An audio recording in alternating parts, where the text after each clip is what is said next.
Welcome to my vlog. Check po natin yung max speed ng e-bike natin.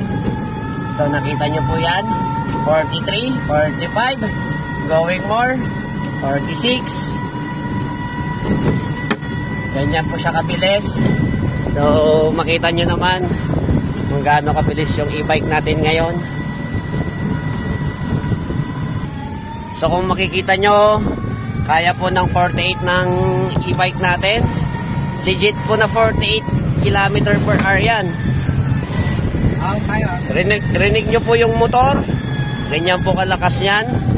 2,400 watts po ang motor, ang controller nito. 12 watts ang motor, 2,400 ang controller. Kaya lakas po niyan, sir. Ayan po. So nakita nyo naman, super easy umahon. Ayan, bababa ulit tayo. So iikot yung e-bike para matry natin ulit umahon nang walang buwelo.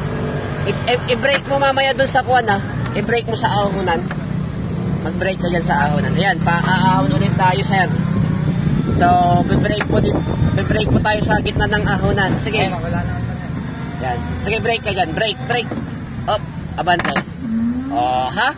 Walang kahirap-hirap. Yung iba pong e-bike, kumaatras pa yan. So, ayan. So, meron pa siyang dashcam. Ayan. At meron pa siyang mini fan. Kita niyo naman po yung driver natin. Biker po yan. Hop, para.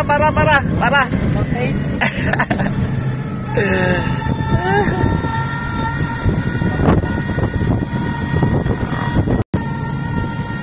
So yan, sir. So overtake natin yung motor.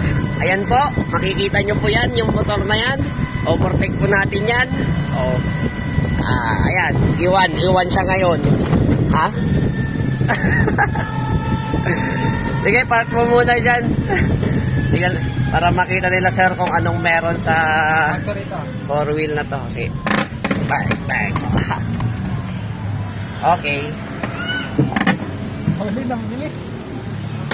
So, ayan po yan.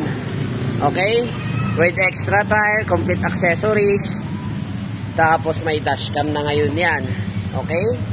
Ang advantage ng e-bike natin ngayon, maabot siya ng 40 to 50 km per hour. So, ganyan po siya kabilis ngayon. Okay? Walang kahirap-hirap sa ahonan. Pwede ka na mag-brake doon.